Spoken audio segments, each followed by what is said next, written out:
My name is Scott Richardson. I am the Client Technology Supervisor at Lone Star College North Area.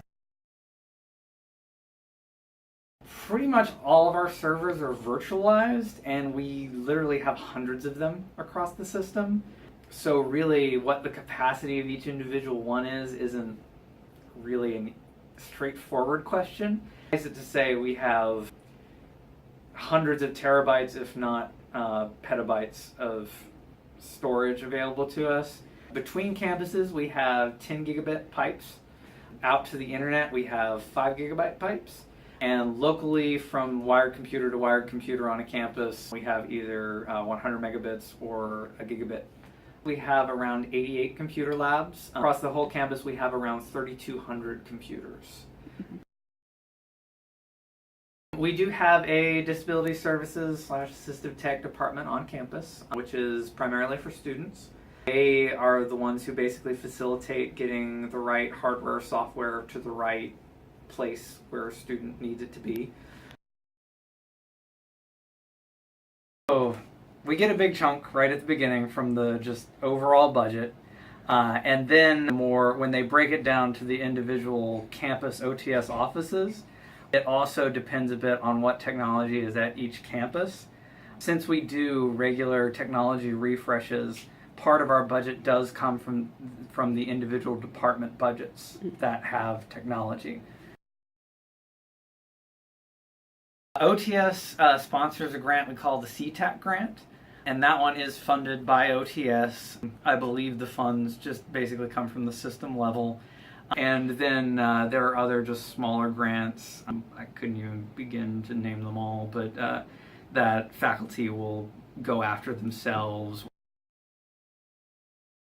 Well, here in the library, over the past couple of years since I've been here, we've been awarded about $75,000 of grants to fund some technology projects that we've been working on, and some of them are focused on just sort of technology. Other ones are focused on student training and staff training.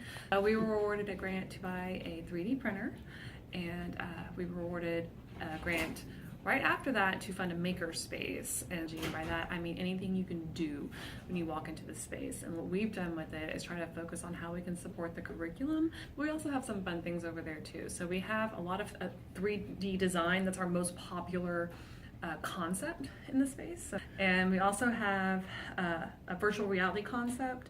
So there's a bunch of different things with that one, but the most popular one is Oculus Rift. There's a lot of crafting supplies over there as well. And we have a studio. That was a second grant that we also made a part of the space. So third grant, sorry, for the One Button Studio, which is a really easy to use visual production studio. Anyone can use it. We won 2 portable smart boards for student use in the library, and we've been teaching a series of soft skill workshops on those smart boards to help our students improve some of their soft skills. They're all from Lone Star College. So the CTAC grant, I believe, is from the Office of Technology Services, if I got that right. We won the Chancellor's grant, which is obviously from the Chancellor's office. Many grants, I think, are local to the college. And so those are, most of them we've won were awarded through those. We also won a couple more to improve our virtual reality stations, also from the college. Those are also the CTAC.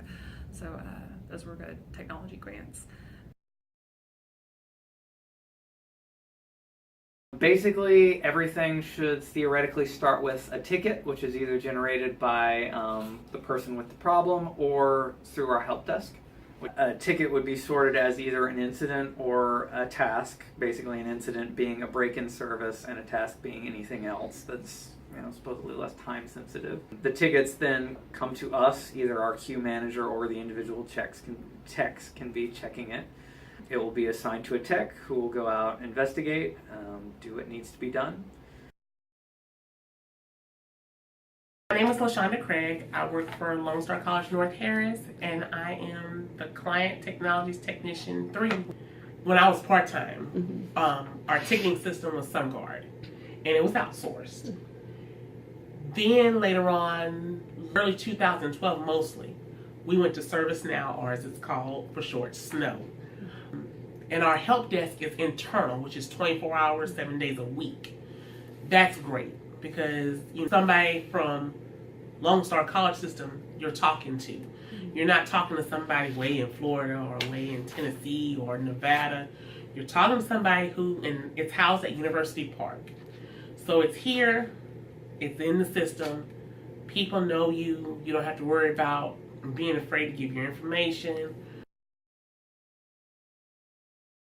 Our management is very willing to try out new pieces of technology. Sometimes we'll just come in one day and find that we've purchased some new thing and we're told, hey, see if we can find a use for this. Most recently, we got a Sprout computer from HP, which is basically a large stand-up imaging system that can basically make 3D models out of an object. And that was basically just purchased to see what we could do with it. And the library currently uses one, and we're going to deploy another one to the Visual Communications Department soon. I would say that we definitely have a reputation for kind of pushing the envelope for technology.